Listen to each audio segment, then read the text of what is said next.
How to open a paper trading account on Bitfinex. Hi guys, welcome back to our channel. In this video, I'm going to walk you through the steps on how you can open a paper trading account on Bitfinex.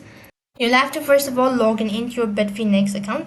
Once you're logged into your account, then it's going to take you to the home page, and from here you need to go to the sub account section that can be found in the main navigator bar. After that, you have to go ahead and select the sub account. Then you need to click the create new sub account and select the page.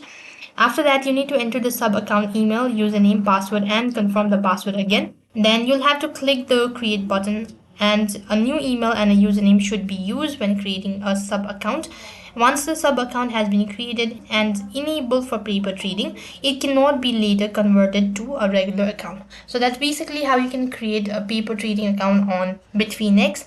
That is all for this video. I hope the video was helpful. Make sure to like, share, and subscribe to our channel. Thank you for watching. See you in the next video.